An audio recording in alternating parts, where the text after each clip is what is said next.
مولاي صل وسلم دائما أبدا على الرسل أكلت لأجل يوم وأجلت ليوم الفصل وما أدراك ما يوم الفصل ويل يومئذ للمكذبين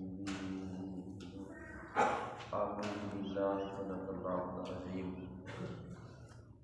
دوستو سورت المرسلات کی آیت نمبر 11 سے لے کے آیت نمبر 15 تک تلاوت کی گئی۔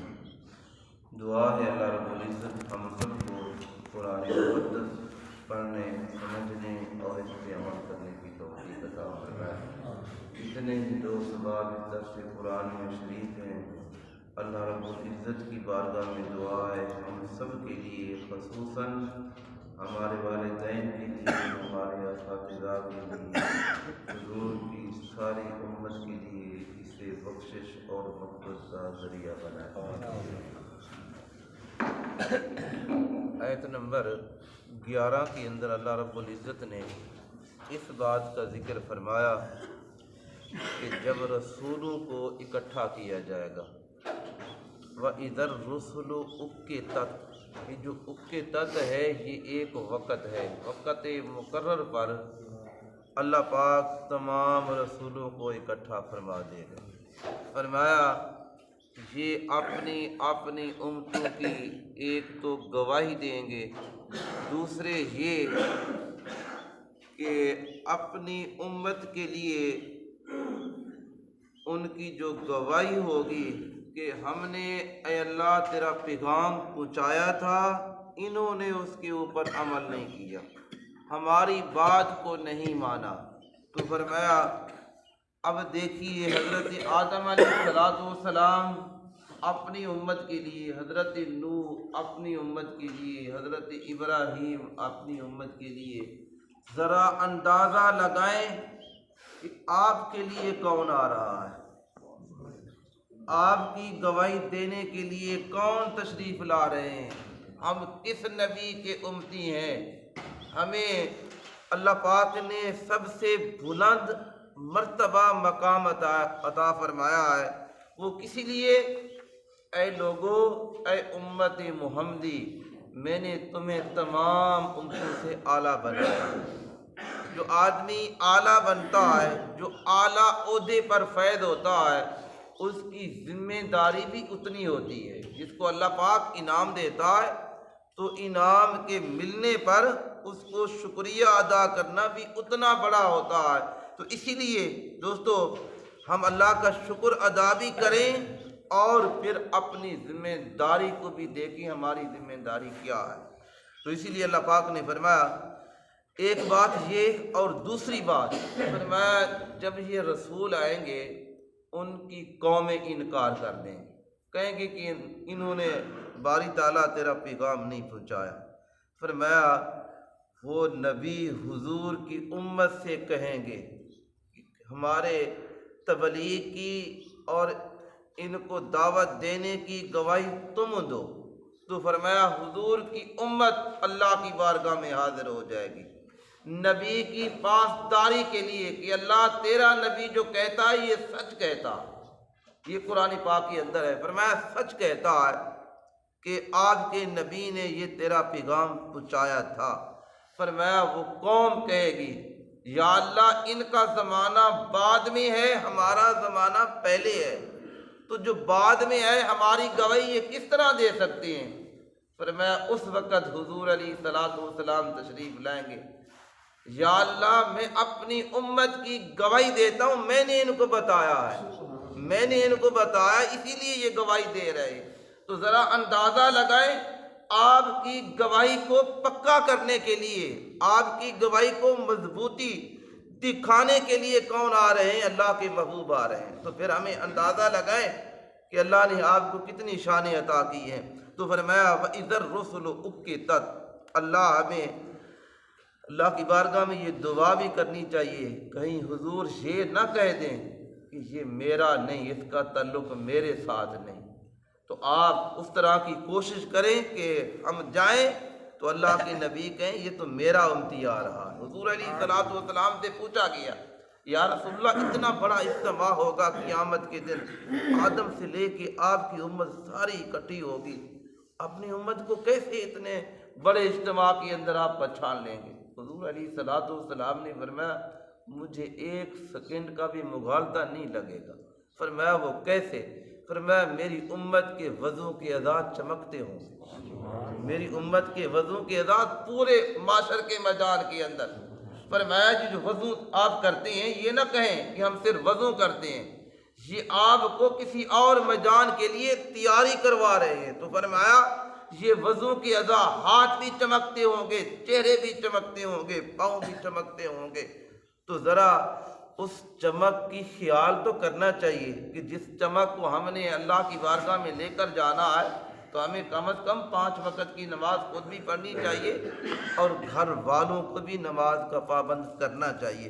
تو اللہ پاک نے فرمایا لیوم الفصل لاجل یوم اجلت، اے مخاطب، اے قرآن پڑھنے والے سننے والے، اس اجل کو، اس وقت کو، اجل کہتے ہیں وقت کو، اس وقت کو ملتوی کیوں کیا گیا؟ اس قیامت کو اتنا بڑا آدم علیہ الصلوۃ والسلام تشریف لائے، حضرت نوح علیہ الصلوۃ والسلام تشریف لائے، 1,24,000 کما پیش انبیاء رسول اس دنیا میں آئے، پھر حضور اس دنیا میں تشریف لے آئے، ابھی ہم کہتے ہیں قیامت نہیں آئے گی۔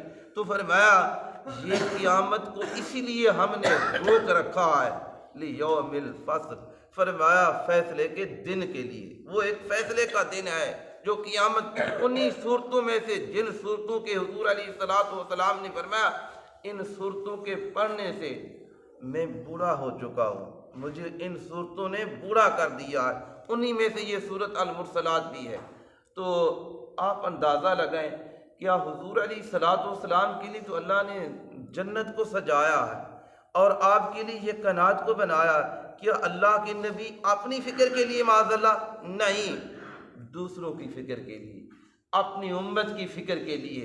حضور علیہ الصلوۃ والسلام کو تو اللہ نے شافی بنا کے بھیجا، فرمایا کہ اے محبوب آپ کا مقام محمودہ پر آپ کو فیض کیا جائے گا، آپ تو دوسروں کی شفاعت کریں گے۔ اور پھر حضور علیہ الصلوۃ والسلام نے یہ بھی فرمایا میں کہوں گا انا لہا انا لہا، آجو میری طرف، آج میں نے شفاعت کا دروازہ کھولنا ہے۔ تو پھر دوسروں کی فکر کے لیے کہ وہ قیامت کا دن کتنا ہولناک ہے۔ تو میرے بھائی اگر یہ بھی اللہ کے نبی کی سنت ہے، جو دوسروں کی فکر کرتا ہے وہ نبی کے ساتھ کتنا قریب ہوتا ہے۔ تو اسی لیے ہمیں اس معاشرے کے اندر رہتے ہوئے ایک دوسرے کی اصلاح بھی کرنی چاہیے، ایک دوسرے کے جو حقوق ہیں فرمایا وہ بھی ادا کرنے چاہیے۔ فرمایا کل قیامت کے دن ایک اللہ کا ہمارے اوپر حق ہے، ایک ہمارے نبی کا انبیاء کا حق ہے، فرمایا حضور کے صحابہ کا حق ہے حضور کی امت کے اوپر، فرمایا اہل بیت اطہار کا حق ہے، اولیاء کرام کا حق ہے، اور فرمایا اسی طرح دوست احباب کا بھی حق ہے۔ تو کہیں قیامت کے دن آپ کے یہ سارے حق لینے کے لیے آ جائیں اور آپ کہیں میں نے کچھ کیا ہی نہیں۔ تو اس لیے ماں باپ کے حقوق ہیں، ہمسائے کے حقوق ہیں، پڑوسی کے حقوق ہیں، محلے داروں کے حقوق ہیں، اولاد کے حقوق ہیں، ان سب کو ادا کریں۔ تو فرمایا لیوم الفصل، یہ فیصلے کا دن ہے۔ وما ادراک ما یوم الفصل، فرمایا اے مخاطب، اے قرآن پڑھنے والے، قرآن سننے والے، کیا تم نے جانا ہے کہ فیصلے کا دن کیا ہے؟ فیصلے کا دن تم نے جانا ہے وہ کیا ہے؟ فرمایا ویل یومئذ للمکذبین، فرمایا بہت خرابی ہے، خرابی کا دن ہے للمکذبین، اور جو اس دن کو جھٹلانے والے تھے، جو اللہ کے احکام کو جھٹلانے والے تھے، فرمایا ان کے لیے ویل ہے۔ ویل ایک مصدر ہے، فرمایا یہ شر لاتا ہے، تباہی لاتا ہے، اللہ کے عذاب نازل ہوتے ہیں۔ تو حضور علیہ الصلوۃ والسلام کے صحابی ہیں، میں ویل کے بارے میں 2-4 حدیثیں بیان کرنا چاہتا ہوں۔ حضور علیہ الصلوۃ والسلام کے صحابی حضرت ابو سعید خدری رضی اللہ تعالی عنہ، امام بیہقی نے اس کو روایت کیا، فرمایا جب جہنمیوں کو جہنم کے اندر ڈالا جائے گا، یہ ویل ایک جہنم کا حصہ ہے، ویل ایک جہنم کا حصہ ہے۔ حضور علیہ الصلوۃ والسلام نے فرمایا جب میں معراج پہ تشریف لے گیا تو مجھے یہ جہنم کو دکھایا گیا، تو فرمایا جنت بھی میں نے دیکھی، جہنم کو بھی دیکھا، فرمایا ویل سے بڑا حصہ میں نے نہیں دیکھا، ویل سے بڑا حصہ جہنم کا میں نے نہیں دیکھا۔ تو حضرت ابو سعید خدری رضی اللہ تعالی عنہ آپ فرماتے ہیں ویل جہنم کی ایک وادی ہے، اور کافر اس کی تہہ میں پہنچنے سے پہلے جس کو آدمی اس طرح آپ کوئی چیز گرا دے نیچے گر رہی ہے تو فرمایا اسے 40 سال لگیں گے گرتے ہوئے، 40 سال، اندازہ لگائیں وہ کتنی گہرائی کے اندر آدمی جا رہا ہے۔ تو حضور اسی طرح فویل للمصلین الذین هم عن صلاتهم ساہون، اس کے لیے جو بے وقت نماز پڑھتے ہیں ان کے لیے بھی یہی لفظ آیا ہے، فرمایا ان کے لیے تباہی ہے، بربادی ہے، ویل ہے ان کے لیے جو اپنی نماز کو وقت پر ادا نہیں کرتے۔ اندازہ لگائیں ایک وقت پر ادا نہ کرنے والا، ان کے لیے قرآن گواہی دے رہا ہے کہ اس کے لیے خرابی ہے۔ جو سرے سے نماز نہیں پڑھتے ان کے لیے کیا بنے گا؟ تو اسی لیے حضور علیہ الصلوۃ والسلام فرماتے ہیں کہ جب کافر کو جہنم کے اندر ڈال دیا جائے گا وہ گرتے گرتے اسے 40 سال لگ جائیں گے۔ تو اندازہ لگائیں وہ کتنا بڑا جہنم ہے۔ حضرت عبداللہ ابن مسعود رضی اللہ تعالی عنہ آپ فرماتے ہیں ویل جہنم میں ایک وادی ہے جس میں جہنمیوں کی پیپ بہتی ہوگی، فرمایا بدبودار وہ جگہ ہوگی۔ آپ اس دنیا کی مثال لے لیں، کسی جگہ مردار پڑا ہو، کسی جگہ گندگی ہو، وہاں سے گزرنا مشکل ہوتا ہے، آدمی ناک کو بند کر کے گزرتا ہے، یار یہاں تو بہت بدبو آ رہی ہے، یہ بدبو تو کچھ نہیں، وہ جہنم کی بدبو۔ وہاں فرمایا ایک تو وہ جہنم ہے، لوگ جل رہے ہیں، فرمایا دوسرا ان کے جو پیپ بہہ رہے ہیں کچا گوشت ہے، تو فرمایا وہاں ان کے لیے کتنا بڑا عذاب ہے۔ تو اسی لیے فرمایا ویل جہنم ایک وادی ہے جس میں جہنمیوں کا پیپ بہتا ہوگا۔ تو میرے بھائی اللہ کی بارگاہ میں توبہ کرنی چاہیے اور جہنم سے پناہ مانگنی چاہیے۔ حضرت نعمان بن بشیر رضی اللہ تعالی عنہ روایت کرتے ہیں، فرمایا کہ حضور علیہ الصلوۃ والسلام نے ارشاد فرمایا، اسی طرح روایت حضرت نعمان بن بشیر نے کی، اور حضرت یسار عطا بن یسار رضی اللہ تعالی عنہ آپ فرماتے ہیں جہنم میں جو ویل ہے یہ ایک وادی ہے جس میں پیپ ہوگی، اور اگر پہاڑوں کو اس میں ترایا جائے، پہاڑوں کو چلایا جائے اس وادی کے اندر، اس پیپ کے اندر، یہ کتنے بڑے مضبوط پہاڑ ہیں، فرمایا یہ پہاڑ پگھل جائیں گے، یہ پہاڑ پگھل جائیں گے، جس طرح کے آگ کے اوپر کسی چیز کو پگھلایا جاتا ہے، تو فرمایا پہاڑ پگھل جائیں گے اور وہ نظر نہیں آئیں گے۔ تو اگر پہاڑ پگھل جائیں اس کی گرمی سے تو پھر دوستو ہمیں تو اللہ کی بارگاہ میں معافی مانگنی چاہیے۔ اور یہ حدیث پاک میں نے اسی لیے بیان کی، حضرت عثمان رضی اللہ تعالی عنہ آپ فرماتے ہیں ویل جہنم کا ایک پہاڑ ہے، فرمایا یہ جو جہنمی ہوں گے ان کو پہاڑ کے اوپر روزانہ چلایا جائے گا، جہنم کے پہاڑ کے اوپر، یہ مختلف روایتیں ہیں۔ اور حضرت سعید ابن ابی وقاص رضی اللہ تعالی عنہ آپ فرماتے ہیں جہنم ایک پتھر ہے اور جسے ویل کہتے ہیں، جس کے اوپر یہ جہنمی لوگ اوپر ان کو حکم ہوگا، اللہ کے فرشتے ان کو چلائیں گے۔ تو اللہ پاک نے فرمایا ویل یومئذ للمکذبین، یہ خرابی ہے اس دن کے لیے جنہوں نے جھٹلایا ہے۔ تو جھٹلانے والے کافر بھی ہیں، اور دوسرے جملے کے اندر کہ جس طرح احکام الہی کو ہم ادا نہیں کرتے، لاپرواہی کرتے ہیں، تو ان کے اندر ایک حصے کے اندر ہم بھی شامل ہیں۔ اللہ نے حکم دیا یہ شراب حرام ہے، اگر کوئی آدمی حرام سمجھ کر پھر شراب پیتا ہے تو وہ بھی جھٹلانے والوں کے اندر شامل کرا۔ سود حرام ہے، اللہ نے فرمایا یہ سود تمہارے لیے حرام ہے، اگر پھر سود کو ہم نہ چھوڑیں ہم بھی اسی جملے کے اندر کریں۔ زنا حرام ہے، فرمایا اگر زنا کو نہ چھوڑیں، وہ تو کافر ہیں، فرمایا اے مسلمان، اے کلمہ پڑھنے والے، تو کلمہ پڑھنے کے بعد بھی پھر وہی کام کر رہا ہے، تو فرمایا وہ بھی اسی جملے کے اندر کھڑا ہے۔ تو میرے بھائی آج وقت ہے، آج موقع ہے، ہم توبہ کر لیں اور ان کاموں کو چھوڑ دیں۔ اگر اپنی کامیابی چاہتی ہیں اور آخرت کے اندر سرخرو ہونا چاہتی ہیں کہ ہم اللہ کے پاس بھی اپنے نبی کے پاس بھی کامیاب ہو کر جائیں، تو آج اللہ نے مہلت دی ہے، آج ٹائم دیا ہے، توبہ کا دروازہ کھلا ہوا ہے، اور غلط کاموں کو چھوڑ کے اللہ کی بارگاہ میں دعا کریں، اللہ میں معافی چاہتا ہوں، میں توبہ کرتا ہوں، مجھے معاف کر دے، تو یقیناً اللہ معاف کرنے والا ہے۔ اللہ ہم سب کو حضور علیہ الصلوۃ والسلام کے بتائے ہوئے احکام کے مطابق عمل کی توفیق عطا فرمائے۔ آمین وآخر دعوانا ان الحمدللہ رب العالمین۔ بسم اللہ الرحمن الرحیم۔ اللہم صلی علی سیدنا مولانا محمد وعلی آل سیدنا مولانا محمد وبارک صلی علیہ۔